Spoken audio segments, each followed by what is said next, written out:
Okay, it's 5:33 on December 9th, 2025. Call the Finance and Personnel Committee meeting to order. Todd Roll- Spaeth, Here. John will not be here. Emma,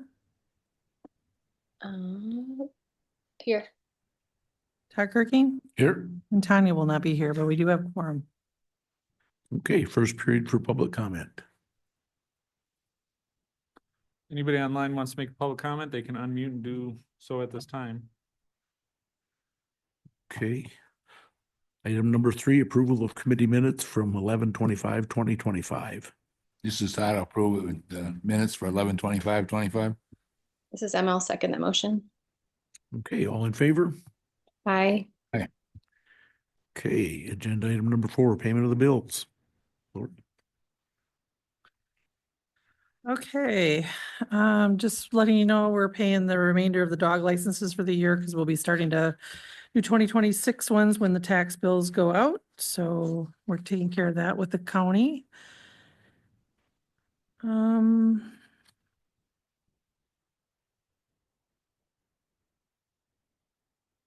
On page 4, we have the third payment to the utilities in regards to the Center Avenue project for that $62,036.44. Also on that page, the Baroque bucks that has been approved by the mayor to be sending out to employees. So that's what that one is for. And that's about all I have on the original bills, unless there's questions. Questions by me? Okay, in the additional bills, a lot of this is just normal maintenance things. The fire department has a few things in there that will be covered by a DNR grant, so those will be reimbursed with after we do the payment to send in. What page is that with? Well, it's kind of in multiple pages. It is on page 2 and 3. Okay, stop right there. Go up just a little bit if I could. It seemed like I saw 2 of the same thing. Mileage for Sarah. Was there 2? It is split between the utilities and Oh, engineering. okay, yeah. Okay. So you're I gonna just see seen there was all the same. Yeah, amounts. it's some of this, Yeah. kind of the same thing with fire department when it gets split between Yep. the towns and Yeah, the okay, yep. the Thank you. city. Yep.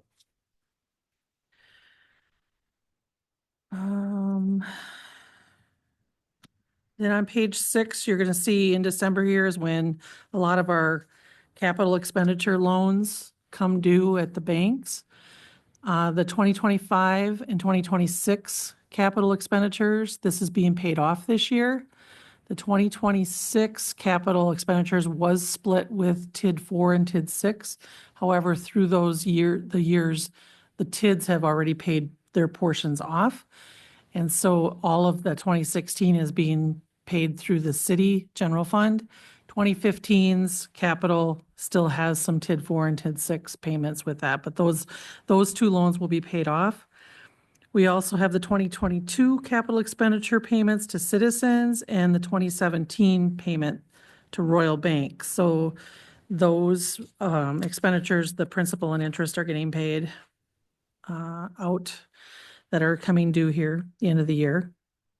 And then that is the main, well, we do have the landfill gas mitigation investigation from TRC on page 7 out of TID 7 for the 11,657.01.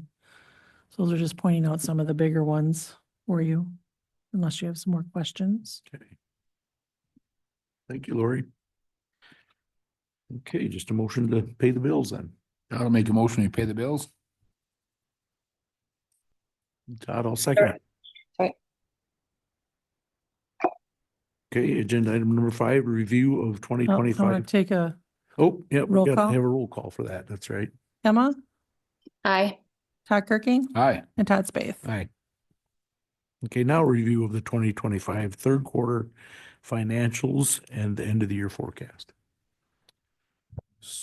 Every year, we try to make sure that Finance Committee is aware of how we're performing in terms of our budget. So this is the general fund budget. We do 4 reviews annually. We do 3 quarterly reports and the end of year audit. So this is your third one, and it's not quite a third quarter report. It's through October. This year we've just been a little late in delivering these. But this will be end of October and then give a sort of end of year forecast. So most of the stuff in the beginning is just table of contents. Do note that part of the reason I build a spreadsheet in the way I do, and oftentimes there's a lot of text, is that it's also meant for anybody who wants to read it later or to find it online, which we should need to get them online, can just pick it up and look at it. And all the additional text provides explanations and context. It's not usually best practices to have a PowerPoint with so much information on it, but I do try to make it kind of a multi-use document. So this is just a heads up on, again, whatever our expenses look like and where we want to pay attention to most. Our biggest areas are in wages, benefits, contract for services, and then everything else. All these are much smaller and combined total to 10% of the budget. So when we're looking at these, we want to make sure we prioritize on the biggest items. This is what it looks like per department, again. And then this is generally where we're at this point through October. So this is, when we're looking at this, includes capital and grant expenses, which, as you can tell, really inflates the numbers.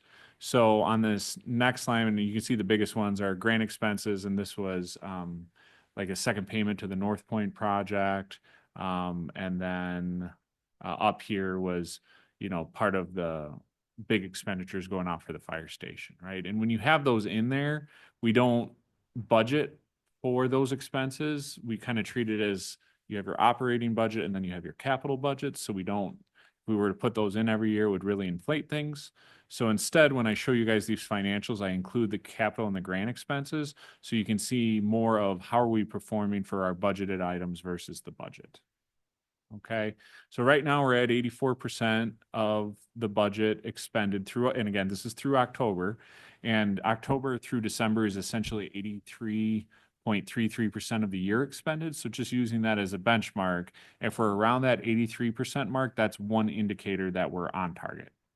Another indicator that we're on target is comparing it to what our percentages were in those categories last year. Not every category or every department follows a standard. Every month we're going to spend 1/12 of our budget, right? There's departments like Park and Rec that spend really heavy in summer, but not so much on the collar seasons, right?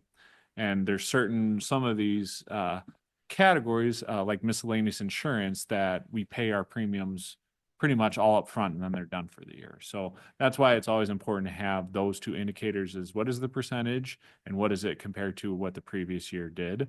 Gives us an idea of whether something's wrong, whether we're overspending, underspending, and helps us like dig in a little bit further. So starting here with wages, and again, I apologize for all the text, but it's by department, and it shows trend lines 23, 24, 25. So you can see how we're doing as this dark green stacks up with like where are we at versus other years. It's just a different way to kind of see the same information we just saw. And overall, when it comes to wages, everybody's doing really solid. One thing I'll note is that most of these are going to be inflated because there are stipends. The health insurance stipends are in there, and the health insurance stipends were budgeted as a benefit category, not a wage category. But when we actually have to implement them, they're wages. So you're going to consistently see that across the board where we're trending a little bit over budget. But when you take into account the stipends, we're actually pretty much where we should be, or in some instances, a little lower. In particular, the fire department and the police department are trending lower than expected because they had long-term vacancies in certain positions, and those long-term vacancies, of course, reduce how much we're spending. So if there's no questions with that, I'll just keep cruising, but overall wages look really solid, and everybody's done a good job of both budgeting and making sure they're just mindful if they have OT budgets or anything like that. Benefits across the board, you'll see, are really low. So this, again, is the 83% line right about here. And all these greens you can see there's only one in this other category that is really exceeding. Parks and Recs is a little higher, but again, Parks and Recs is really heavy on wages. So most naturally, you're going to see it be just a titch higher. But everything else, you see police, public works, library, administrative are all well below where you would expect them to see them at this year. And that's a lot due to health insurance opt-out. So they're all, the health insurance opt-out options have been really successful and are really driving down the health insurance costs. The reason that other is really high is mostly because they're a really small budget. It's really just 2 airport guys, and we missed on how we calculated retirement. I didn't have one of the guys booked for gaining a retirement amount, and so that drove up the budget by about $400, which makes it seem really high. But when you only have Social Security, Medicare, and retirement for 3 guys who are just part-time, it's easy for the budget to feel like it's really inflated, but it's not that far over is, I guess, my point. So just keep cruising on here. Contract for services, this is a very large line item. And the first thing you'll notice is that administratively, we're way over budget. But it's important to, again, note that the comp plan, $70,000, $75,000, I think it was, plus is what's really driving that. That wasn't budgeted for and is instead being paid for through ARPA. So it's not a traditional operating budget, and we're using ARPA funds to offset it, and that was sort of always the plan. But when you look at the budget, it's going to seem like, well, we really missed on that. There are certainly other items like tourism, which our spending on tourism is really high because our room tax income is really high. So that's a good thing. We have offsetting revenue there. But the important thing is on administrative, not to stress too much about it. But there are a few items we did miss on, like auditing and accounting, our publishing. Collectively, those 2 are $8,000 over budget, but we're looking good in other categories. So I'm thinking 2 net, that should be okay, but we are going to be in administrative a little bit over for our contract for services. Fire, the biggest thing in fire for contracts for services is building permits. Our building permits are exceeding expectations again, which means we're having to pay more money out from. But you can see here that the revenue from that is exceeding the expenses. So even though we're over, we're bringing in matching revenue. The one thing to note there is that we do feel like there was maybe the bathhouse building permit. We always ask that those permits get set aside so we can attribute them to the project. I think that one got left in. So therefore, with that, there was expenses for it, but no revenue. So that one's not quite right and may have to be fixed, but for the most part, building permits, again, don't get alarmed if feel like the fire department's really overspending here because it's all being driven by building permits being successful. We're doing good business there. More so, the 2 items that they actually have that are contract for services haven't been paid out yet, and that's the fire inspection services. And Chad's trying to push them, I guess, into finishing up before the end of the year as best as possible. Everything else on here, with the library, they're going to be a little bit over budget, about $1,000 over budget, but they have other places in their budget that they're under, so they should be fine overall. Taxi cab, again, is one of those things where you're going to see the budget increase on it, but we also are expecting offsetting revenue in the terms of grant assistance. It's just a matter of, and we'll get to this later, that the grant assistance is really slow in coming in. Parks and Rec is solid, and then for Public Works is the fact that waste and recycling is their big item, and that is, revenue. We set it up so revenue and expenses always stay together, even if expenses are a little higher than what we thought they would be. They always kind of match up, and Sarah has not spent, I think it's nearly $4,000 of our engineering services budget. A lot of that is some like GIS funding and things like that, but she hasn't spent that, and that's part of the reason why even though we're overspending waste and recycling, this is still right around that 83% mark.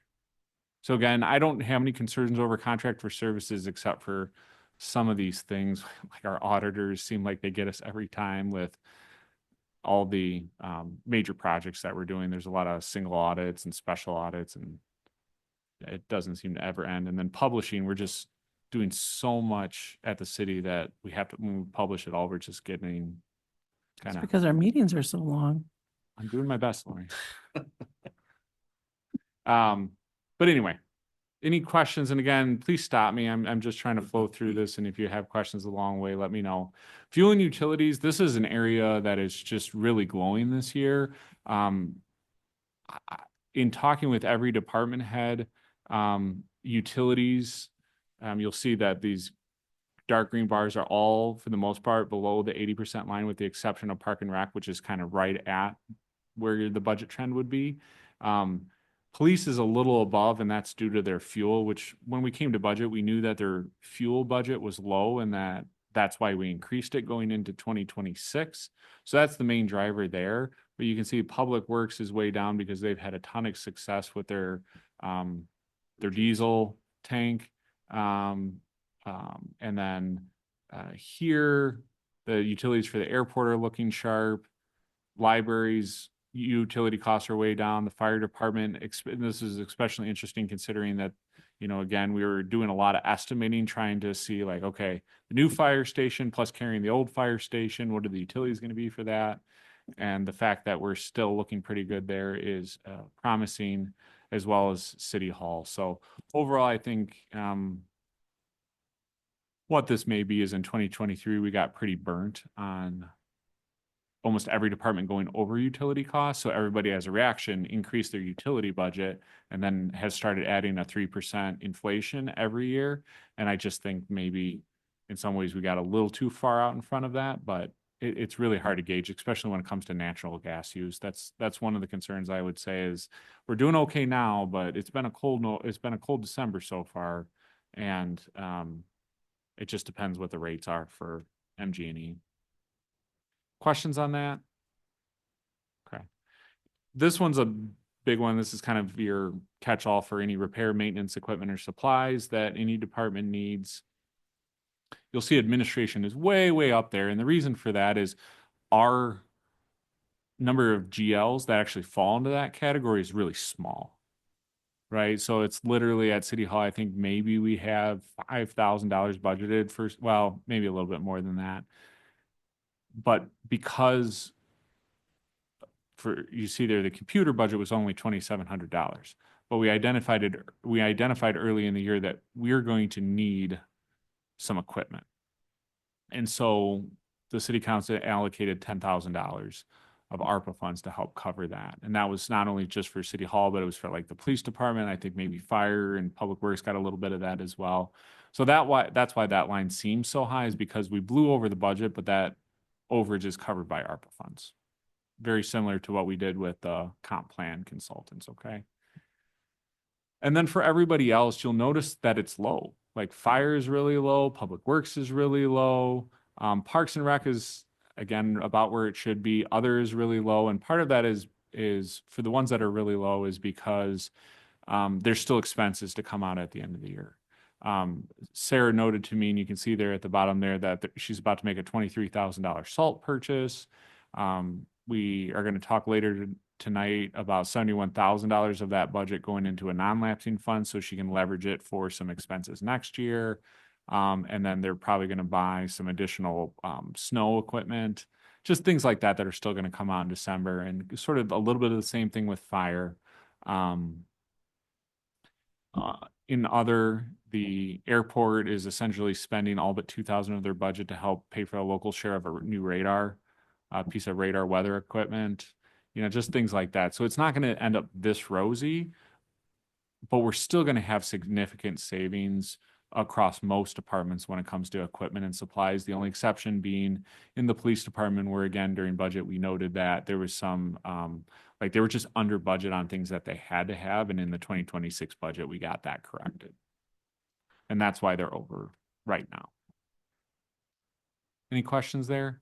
You can see here, so here's a couple of things, like 6,000 of it was, we just had never budgeted for a couple items, like they need to have cell phones, a certain number of cell phones, and they need to have office licenses for their computers.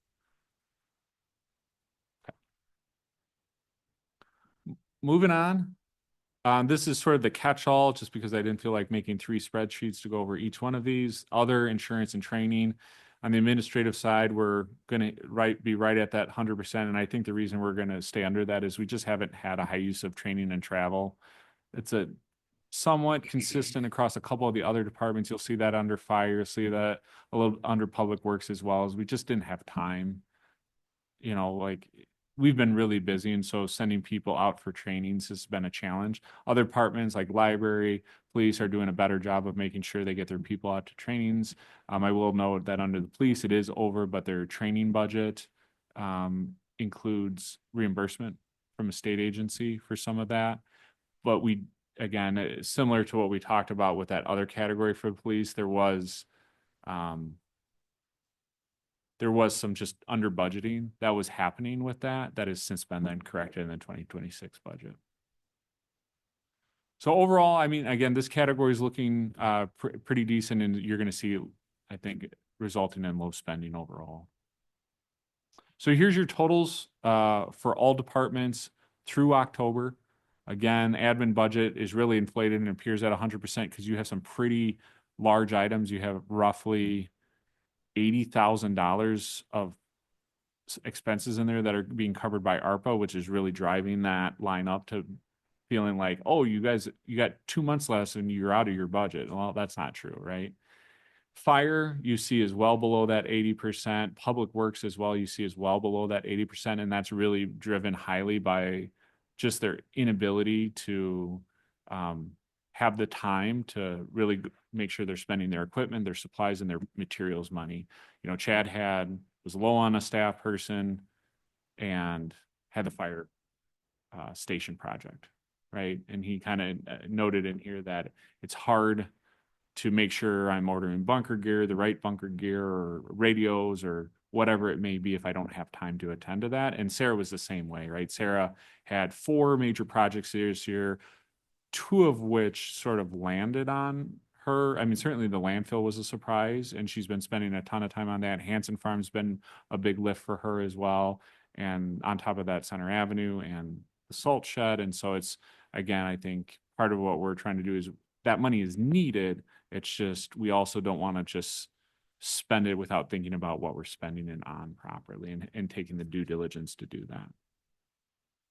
And so you can see everybody is right kind of where you would expect them to be, if not quite a bit lower. And then, you know, Parks and Recs, again, because of the trends in them, they're really heavy in the summer months, which accelerates them closer. And then November, December are really sort of down months for them in spending. So you'll see them sort of really slow down to hit that 100 mark.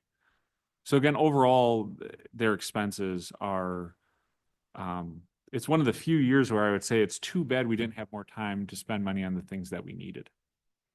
Right? Okay. Todd, did you have anything? Did the budget this year account for a lot of this? Is it going to come back and we're going to need a lot of the stuff that maybe didn't get purchased this last year, or train more people? Or I think we've accounted for that pretty well in this year's budget.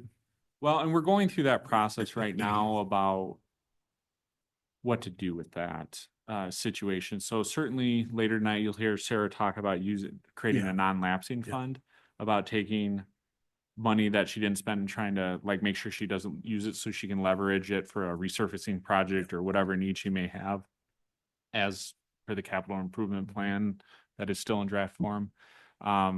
Trina has asked about the same thing. You know, Lori and I just today had a conversation about making sure, since this is becoming maybe more common of a thing, that we have a policy in place to create strong non-lapsing funds that meet accounting best practices, but also give department heads the flexibility to use money. I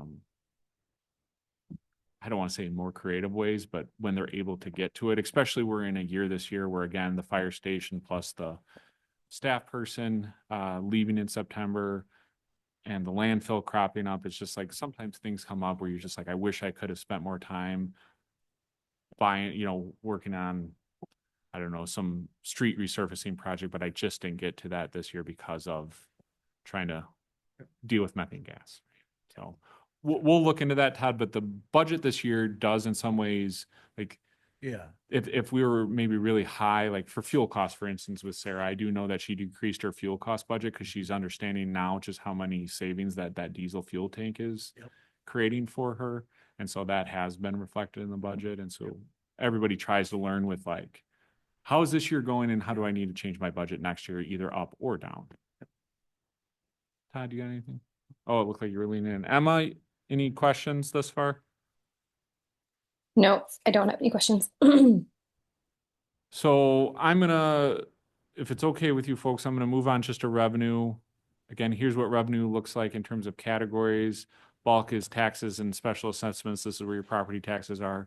Then intergovernmental revenue is our other big source. And then everything else collectively makes up between, public charges for services are about 7%. And then all these other things are 6% of our total revenue. So here's what it looks like when we take out financing for capital and the grants, because I really tried to show you just the operating budget. And you can see we're at about 80%.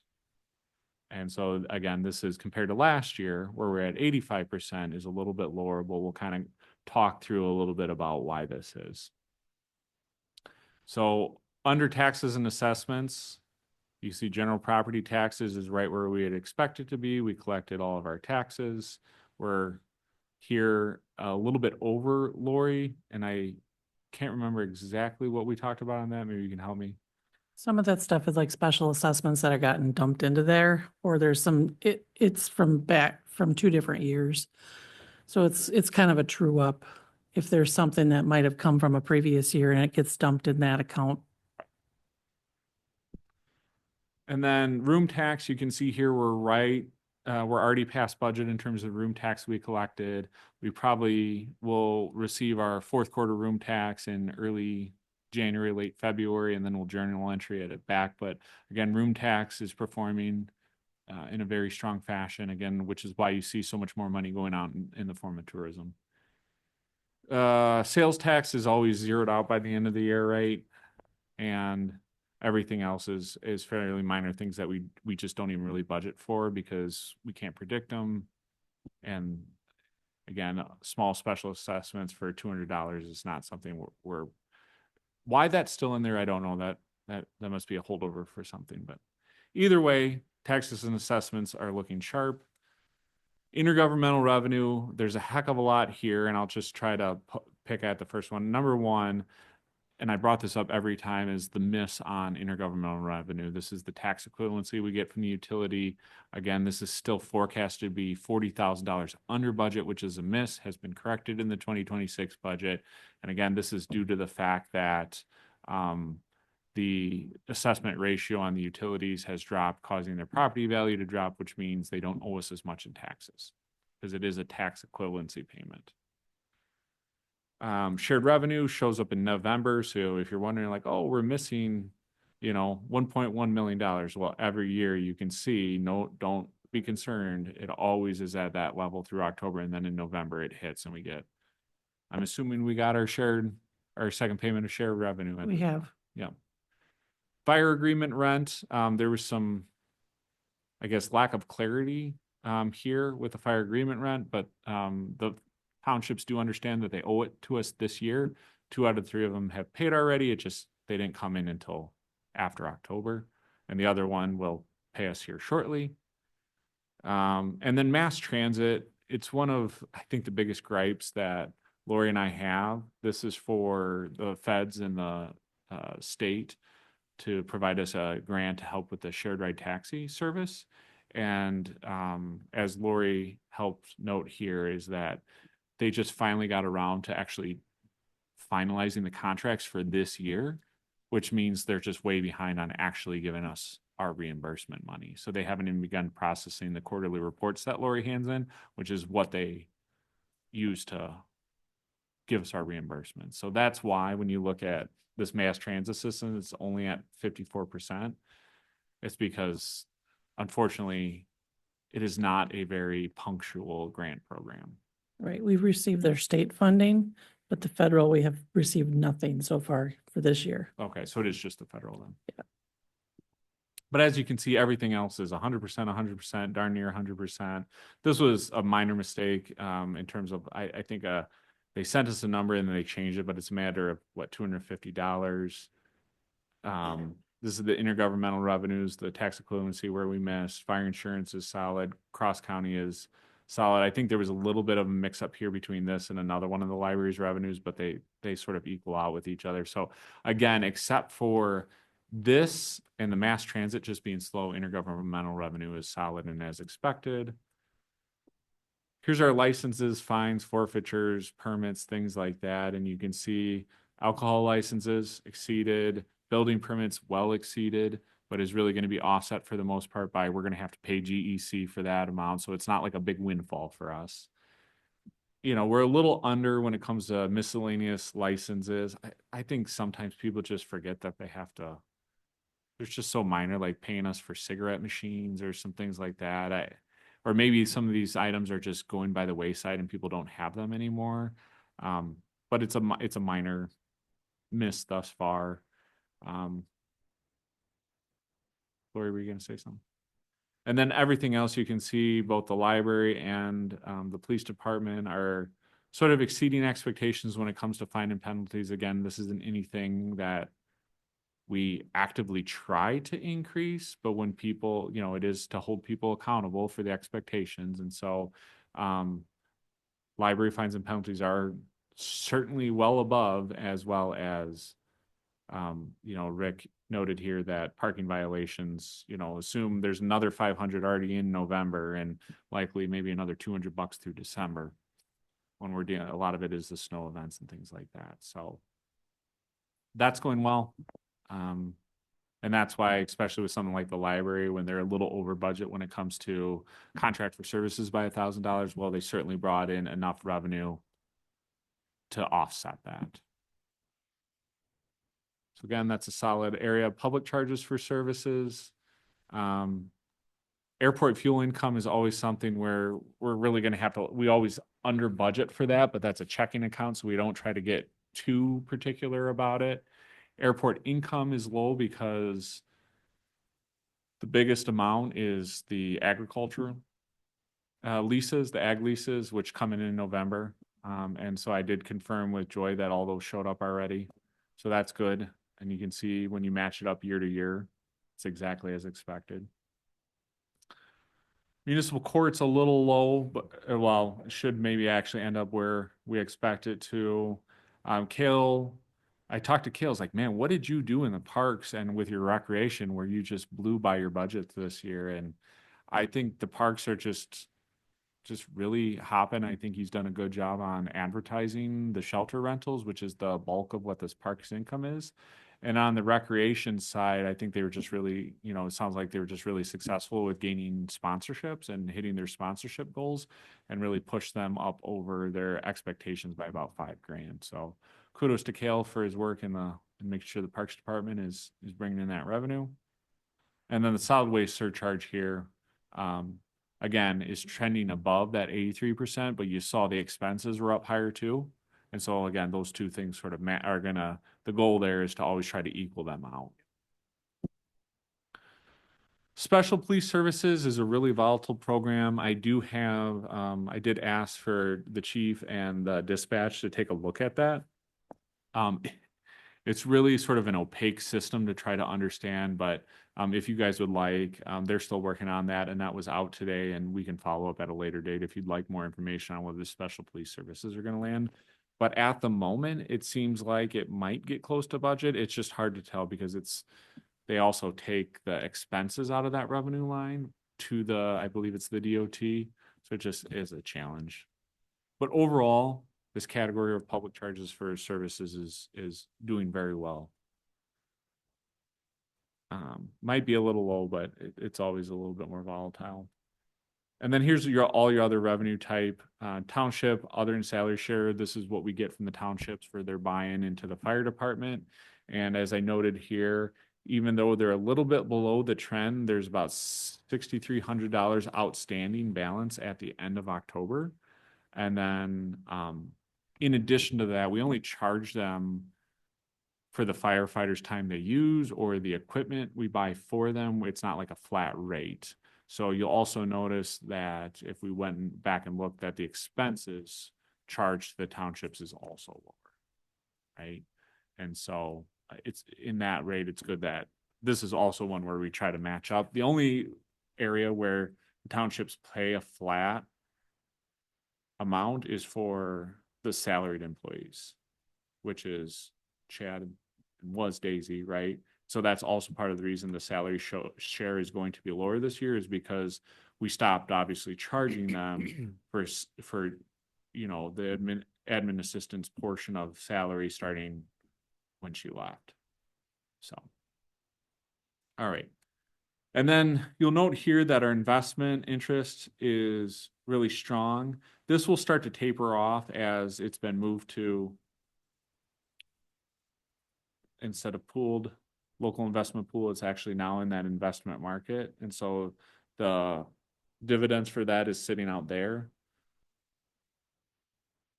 No, the investment account interest is separated out. That's just general fund interest.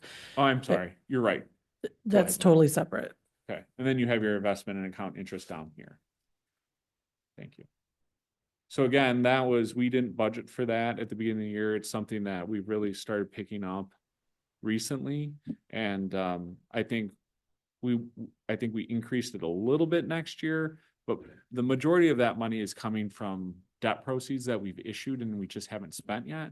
And Lori and I have really tried to be very assertive about keeping the money in the investments as long as possible. And you'll see that in our cash balance report, that a cash balance is getting close to a 2 million mark. And we have a lot of pay requests on the docket for council tonight. And so that's going to cause us to have to go and pull money out of our investments, because that's what that money in the investments was supposed to be used for, was paying down capital projects. So all part of the plan, but again, a strong performance here so far.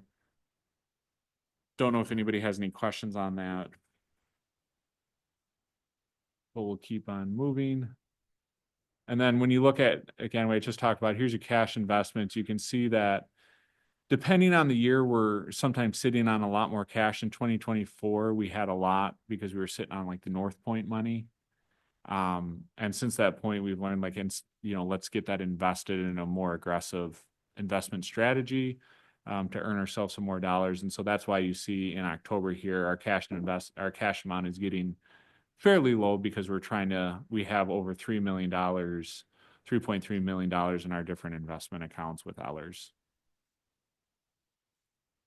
So if this ever gets, the point I'm making is like, after tonight, this number is going to get too low for us to feel comfortable with. And so we'll start pulling from these, because these are our debt investments. Todd, Emma, or Todd, any questions on that? Nope. Okay. Here's your revenue and expenses versus the budget. This black line, because we have a balanced budget, is the line for both what we're hoping to achieve for both expenses and budget. If we do it right, both these items will terminate right there. Never happens that way, but as you can see, we're steadily trending, and this generally shows that we bring in, the green line is the revenue, and we generally bring in revenue early, and then it tapers off, and then we get a bump, and you'll see another bump here in November, while as expenses more steadily climb. And then here's, again, just both expenses and revenues as it currently sits without the capital and the grant. You can see where revenue, we're at about 81% of budget. Expenses, again, are trending further ahead. It's a different way of looking at that graph you just saw.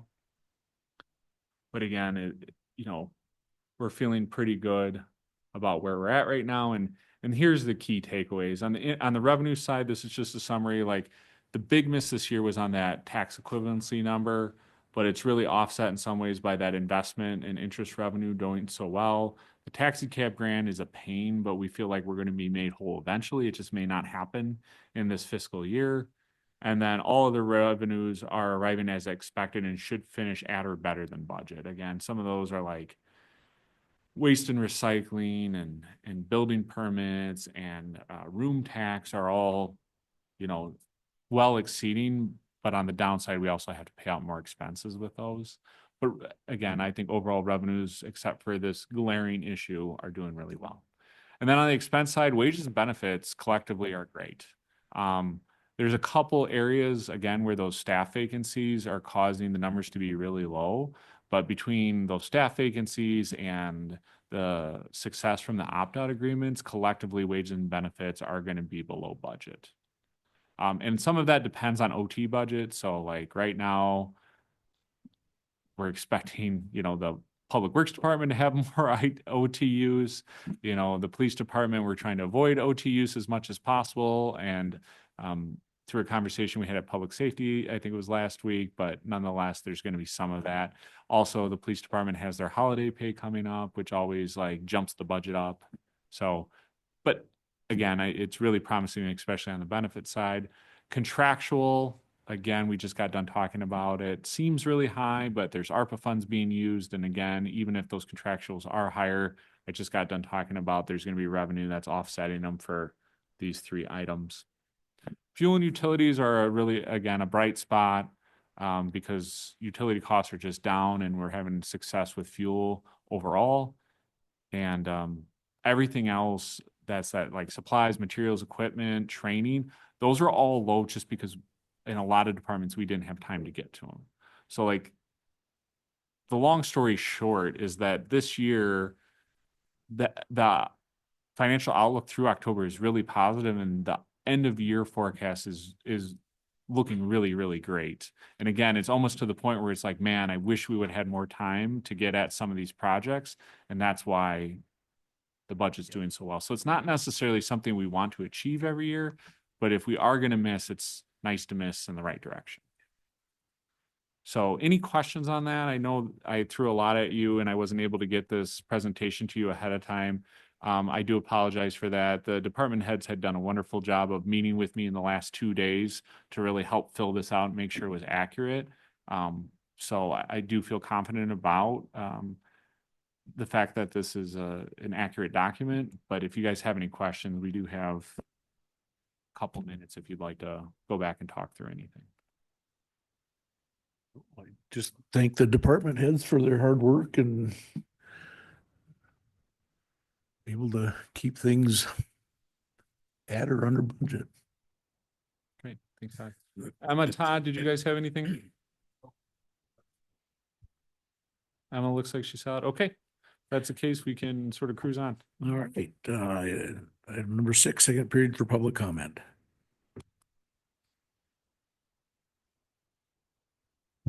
Anybody has a public comment online, you can unmute and share with us at this time. Okay, and just need a motion to adjourn. That'll make a motion to adjourn. Emma, second that motion. Okay. Got a motion and a second. All in favor? Aye. I